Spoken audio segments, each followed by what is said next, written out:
अस्सलाम वालेकुम। उम्मीद करता हूँ सब खैर खैरियत से होंगे। आज की जो वीडियो है वो स्पेशली उन साथियों के लिए है जिन्होंने मुझसे पूछा था कि किस तरीके से रशिया के अंदर टेम्परेरी रेजिडेंसी ली जाती है और टेम्परेरी रेजिडेंसी किस तरीके से परमानेंट रेजिडेंसी के अंदर ट्रांसफ़र की जाती है या शिफ्ट की जाती है या मुंतकिल की जाती है, और इसके साथ-साथ फिर कितना टाइम रिक्वायर्ड होता है रशिया की नेशनैलिटी हासिल करने के लिए, और कौन-कौन से शोबे ऐसे हैं जो कि आसानी से टेम्परेरी रेजिडेंसी हासिल करते हैं या एलिजिबल होते हैं परमानेंट रेजिडेंसी के लिए। उन तमाम शोबों के बारे में, वो कौन से रूट्स हैं जिसके जरिए जो है वो रशिया की टेम्परेरी रेजिडेंसी हासिल की जाती है, ये तमाम तर चीजें हमारी वीडियो का हिस्सा होंगी। क्योंकि काफी साथियों ने मुझे कमेंट्स के अंदर मेंशन किया था कि रशिया के बिजनेस इन्वेस्टर वीजे के बारे में भी मालूमात दरकार हैं, तो उस हवाले से भी मैं आज डिटेल में वीडियो में डिस्कस करूंगा। तो सबसे पहले मैं आपको बता दूं कि रशिया के अंदर दो तरीकों से परमानेंट रेजिडेंसी ली जाती है। जो पहला तरीका कहलाता है इसे कहते हैं टेम्परेरी रेजिडेंसी, और जो दूसरा तरीका कहलाता है इसे कहते हैं परमानेंट रेजिडेंसी। टेम्परेरी रेजिडेंसी के लिए वो कौन से अफराद या वो कौन से लोग होते हैं जो कि इसके लिए एलिजिबल होते हैं, उसकी क्या रिक्वायरमेंट होती है, ये सारी चीजें भी मैं आज की वीडियो के अंदर डिस्कस करूंगा। टेम्परेरी रेजिडेंसी के लिए जो है वो सबसे पहले, अगर आप एम्प्लॉयमेंट बेस्ड रेजिडेंसी आपने इख्तियार की हुई, आप वहां जॉब के सिलसिले में जा रहे हैं, तो उस सूरत में आप अपने टेम्परेरी रेजिडेंसी के लिए अप्लाई कर सकते हैं। दूसरा रूट क्या होगा आपका? Study root. स्टडी रूट के जरिए भी, क्योंकि आपका जो कोर्स है वो लेंदी है, वो तकरीबन साल या साल से ज्यादा होगा, तो उस सूरत में भी आप रशिया की टेम्परेरी रेजिडेंसी ले सकते हैं। इसके बाद अगर बात की जाए फैमिली रीयूनिफिकेशन की, तो फैमिली रीयूनिफिकेशन के जरिए भी आप टेम्परेरी रेजिडेंसी इख्तियार कर सकते हैं। अच्छा, इसके बाद जो है वो और कौन कौन सी बेसिस पे आप टेम्परेरी रेजिडेंसी ले सकते हैं? आप मेडिकल ग्राउंड्स पे जो है वो, जैसे कि आपका मेडिकल आप रशिया में कर रहे हैं और वहां पर आपका इलाज चल रहा है और वो इलाज काफी तवील है, उस बेस पे भी आप टेम्परेरी रेजिडेंसी ले सकते हैं। कितने दिन रिक्वायर्ड होते हैं टेम्परेरी रेजिडेंसी के लिए? तो मैं आपको बताता चलूं, 20 दिन रिक्वायर्ड होते हैं टेम्परेरी रेजिडेंसी हासिल करने के लिए। जैसे 20 दिन आप वहां पर जैसे कि आप जाते हैं किसी, जैसे मिसाल के तौर पर आप स्टडी रूट पे गए, स्टडी रूट पे जाने के बाद आप जब वहां पहुंचते हैं तो आप अपनी रजिस्ट्रेशन अथॉरिटी बॉडी से करवाते हैं। जब आप अथॉरिटी से अपनी रजिस्ट्रेशन करवाते हैं तो उसी वक्त आपका जो कार्ड वगैरह जब बन जाता है अपना कॉलेज का, या फिर आपको जो दीगर वहां के जो डॉक्यूमेंट्स हैं अथॉरिटी से वो मिल जाते हैं, तो साथ साथ आप टेम्परेरी रेजिडेंसी के लिए भी अप्लाई कर सकते हैं। तो इसके लिए जो टाइम दरकार होता है वो 20 दिन होते हैं। अच्छा, इसके बाद बात की जाए कि ये जो टेम्परेरी रेजिडेंसी है ये कितने साल के लिए वैलिड होती है, तो बेसिकली ये 3 साल के लिए वैलिड होती है, और 3 साल आप इस टेम्परेरी रेजिडेंसी पे जो है मुस्तकिल तौर पर वहां रह रहे होते हैं। अच्छा, 3 साल गुजरने के बाद शर्त ये होती है कि अगर आप मिनिमम 2 साल अगर आप गुजारते हैं रशिया के अंदर, उसके बाद आप परमानेंट रेजिडेंसी के लिए अप्लाई कर सकते हैं। तो ये अब बात अपने जहन में रखिएगा कि परमानेंट रेजिडेंसी के लिए मिनिमम 2 साल आपको गुजारने होते हैं रशिया में, उसके बाद ही आप अप्लाई करने के एलिजिबल होते हैं। अच्छा, डॉक्यूमेंट्स क्या रिक्वायर्ड होते हैं टेम्परेरी रेजिडेंसी को अप्लाई करने के लिए? सबसे पहले आपका वैलिड पासपोर्ट आ गया, दूसरे नंबर पे आपका क्रिमिनल रिकॉर्ड, जैसे पुलिस सर्टिफिकेट कहते हैं, ये रिक्वायर्ड होता है। तीसरे नंबर पे आपका मेडिकल सर्टिफिकेट और साथ में HIV नेगेटिव सर्टिफिकेट आप रिक्वायर्ड होता है टेम्परेरी रेजिडेंसी को लेने के लिए। अच्छा, इसके बाद आपको जो है वो स्टेट अथॉरिटी से अपनी रजिस्ट्रेशन करवानी होती है टेम्परेरी रेजिडेंसी की, वो भी रिक्वायर्ड होता है। अच्छा, बहुत सारे दोस्तों को ये भी कंफ्यूजन होती है कि क्या डिपेंडेंट इस टेम्परेरी रेजिडेंसी पे ज्वाइन कर सकते हैं आपको? जैसे कि आपके वालिदैन हो गए, जैसे कि आपके बहन भाई हो गए, या जैसे कि आपके डिपेंडेंट में आपके स्पाउस या आपके बच्चे हो गए। जी बिल्कुल, इस वीजा कैटेगरी के अंदर डिपेंडेंट आपके साथ जो है वो ज्वाइन कर सकते हैं। अच्छा, जब आप अपने 2 साल की जो सकूनत वहां इख्तियार करते हैं, उसके बाद आप एलिजिबल हो जाते हैं परमानेंट रेजिडेंसी के लिए। तो परमानेंट रेजिडेंसी के लिए फिर क्या डॉक्यूमेंट्स रिक्वायर्ड होते हैं, ये भी मैं आपको भी बताऊंगा। तो सबसे पहले, अगर जैसे कि 2 साल की जो पीरियड है वो आपका कंप्लीट होता है, तो दोबारा आपको अपने पासपोर्ट, वैलिड पासपोर्ट की जरूरत पड़ेगी। इसके बाद आपका प्रूफ ऑफ इनकम, आपका जो प्रूफ ऑफ इनकम है वो आपको शो करना होगा। इसके बाद आपकी अकोमोडेशन के काम आपने जो है वो कहां पर आप रह रहे हैं वो उसका प्रूफ देना पड़ेगा।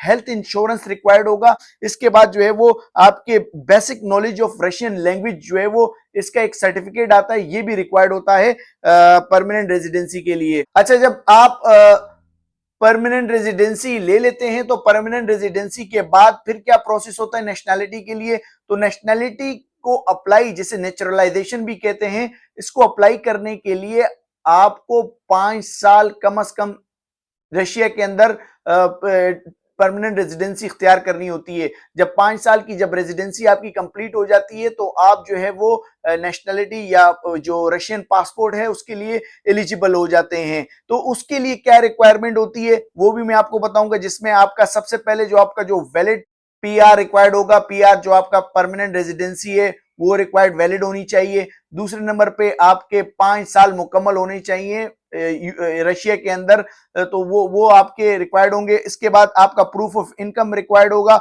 और रीयूनिफिकेशन ऑफ फॉरेन सिटीजन ये आपको रिक्वायर्ड होगा। बात करते हैं कि किस तरीके से जो है वो बिजनेस इन्वेस्टमेंट जो रूट है उसके थ्रू अप्लाई किया जाता है, उसकी कितनी जो है वो बिजनेस इन्वेस्टमेंट रिक्वायर्ड होती है, कितनी इन्वेस्टमेंट आपने करनी होती है रशिया के अंदर, और कौन कौन से चीजों के अंदर आप इन्वेस्टमेंट कर सकते हैं और क्या रिक्वायर्ड है। बेसिकली आप अगर इन्वेस्टमेंट करने जा रहे हैं तो आपको एक लॉयर हायर करना होता है, तो उसके बाद जो है वो आप क्या डॉक्यूमेंट्स रिक्वायर्ड होंगे, ये सारी चीजें जो है वो आज मैं डिस्कस करूंगा। तो चलें बात करते हैं कि इन्वेस्टमेंट जो बेस्ड रेजिडेंसी है इसके अंदर जो है वो सबसे कम से कम जो है वो 1 लाख यूएस डॉलर्स की जो है वो आपने इन्वेस्टमेंट करनी होती है। तो ये इन्वेस्टमेंट जो है वो आप किन किन चीजों में कर सकते हैं, ये आप इंडस्ट्रीज के अंदर कर सकते हैं, ये आप एग्रीकल्चर के अंदर कर सकते हैं, ये आप इंफॉर्मेशन टेक्नोलॉजी के शोबे में कर सकते हैं, ये मेडिसिन में कर सकते हैं, इसके अलावा ये जो है वो एनर्जी सेक्टर में कर सकते हैं, इसके अलावा रिसर्च एंड इनोवेशन के अंदर आप ये इन्वेस्टमेंट कर सकते हैं। अच्छा, तो इस ये जो मैंने आपको बताया कि ये आपके पास कैटेगरीज हैं, यहाँ इस शोबों के अंदर आप इन्वेस्टमेंट कर सकते हैं। लेकिन इन्वेस्टमेंट करने से पहले आपने अपना ये साबित करना होगा कि आपके पास जो 1 लाख यूएस डॉलर जो आप इन्वेस्ट करने जा रहे हैं रशिया में किसी भी बिजनेस को ओपन करने के लिए, वो जो पैसे हैं उसका लेजिटिमेट सोर्स आपको दिखाना होगा या शो करना होगा कि आप ये जो पैसे हैं, या आप अगर किसी भी अपने कंट्री से ये इन्वेस्ट करके यहाँ आ रहे हैं तो वो आपने कहाँ से ये पैसे लेकर आए। मिसाल के तो आपका बिजनेस था तो उसका कोई प्रूफ या आपके बैंक बैलेंस या फिर ऐसी कोई चीज आपको शो करनी पड़ेगी जो ये साबित कर सके कि ये आपके लेजिटिमेट सोर्स ऑफ इनकम है। ये सारी चीजें आप कंप्लीट कर लेते हैं तो आपको रशिया के अंदर 90 डेज तक रहना पड़ता है। 90, क्योंकि ये बिजनेस इन्वेस्टमेंट जो वीजा है, पीआर का रूट है, परमानेंट रेजिडेंसी का रूट है, इसके लिए ये शर्त है कि आप 1 लाख की इन्वेस्टमेंट करते हैं, साथ में आपने 90 डेज का स्टे करना होता है। जब 3 महीने आप गुजारते हैं उसके बाद फिर आप अपने प्रोसेस को अप्लाई करते हैं अपने वकील के थ्रू, या आपका जो एडवोकेट होता है आपको एक वकील करना पड़ता है ताकि जो है वो आपकी फाइल प्रिपेयर करके और उसको शो किया जाए। तो इसके जो प्रोसेसिंग टाइम है वो 1 मंथ है। 1 मंथ पे आपको परमानेंट रेजिडेंसी दे दी जाती है और उसके बाद जो है वो आप अपनी जो एक्टिविटीज हैं, अपनी बिजनेस की एक्टिविटी या जो भी आप करने जा रहे हैं वो भी मैं डिस्कस करूंगा कि रशिया के अंदर इस वक्त कौन सा बिजनेस बहुत ज्यादा सक्सेस रेट पर है और कौन सा बिजनेस जो है वो आपको ज्यादा इनकम दे सकता है और क्या चांसेस हैं इसके। तो ये सारी चीजें भी जो है वो मैं अभी डिस्कस करूंगा। अच्छा, इसके अलावा अगर बात की जाए कि टैक्स कितना आयद होता है, बेसिकली जो है वो बहुत सारे लोगों को ये कंफ्यूजन होती है कि रशिया के अंदर अगर हम बिजनेस ओपन करेंगे तो गवर्नमेंट को कितना टैक्स देना होता है। तो जो भी ट्रेड आप करते हो रशिया के अंदर उसका 20% इनकम का 20% आपको टैक्स की सूरत में जमा करना होता है। तो बिजनेस इनकम का 20 और अगर सैलरीड पर्सन है तो उसका 13% जो है वो देना होता है। अच्छा, इसके अलावा अगर मैं बात करूं कि और कौन कौन से ऐसे शोबे हैं जो सक्सेसफुल शोबे हैं जिसके अंदर जो है वो बिजनेस इन्वेस्टमेंट की जाती है और बहुत सारे लोग जो है वो इस हवाले से भी कंफ्यूज होते हैं कि अगर रशिया में इन्वेस्टमेंट करेंगे भी, अगर हम अपने मुल्क में अपना बिजनेस वाइंड अप करते हैं तो वहां क्या इनिशिएट या क्या करना चाहिए। तो उस हवाले से भी थोड़ी सी मेरी रिसर्च है कि अगर गारमेंट्स और एसेसरीज के जो शोबे हैं इनकी बहुत ज्यादा डिमांड है और इनमें जो है वो क्या कहते हैं सोर्स ऑफ इनकम भी आपका अच्छा होता है। दूसरे नंबर पे आपका फैब्रिकेशन और स्पेयर पार्ट्स का जो बिजनेस है ये रशिया में बहुत ज्यादा इसकी डिमांड है और इसकी जो है वो बहुत सारे सक्सेस रेट भी बहुत ज्यादा है। अच्छा, इसके अलावा अगर बात की जाए जो कॉफी शॉप्स होती हैं या फिर जो है वो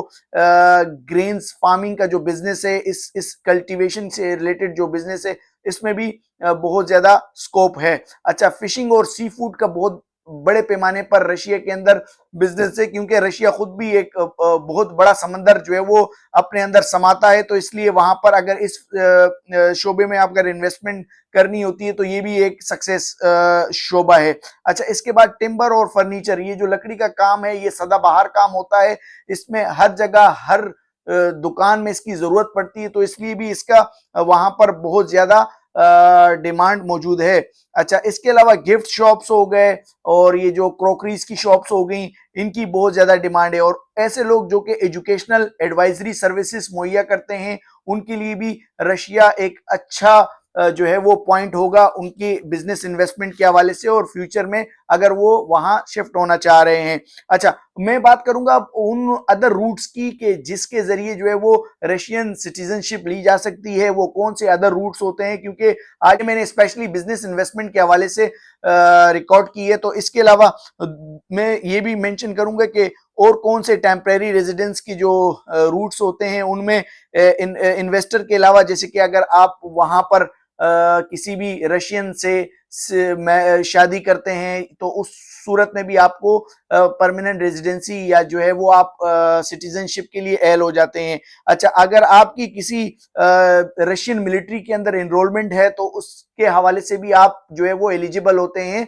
वहां की नेशनैलिटी के लिए, या फिर ऐसे फॉरेन सिटीजन जो कि यहाँ से जाते हैं और वहां उनके बच्चे की वलादत होती है तो उनका जो बच्चा होगा वो रशियन सिटीजनशिप या रशियन पासपोर्ट के लिए अप्लाई कर सकेगा।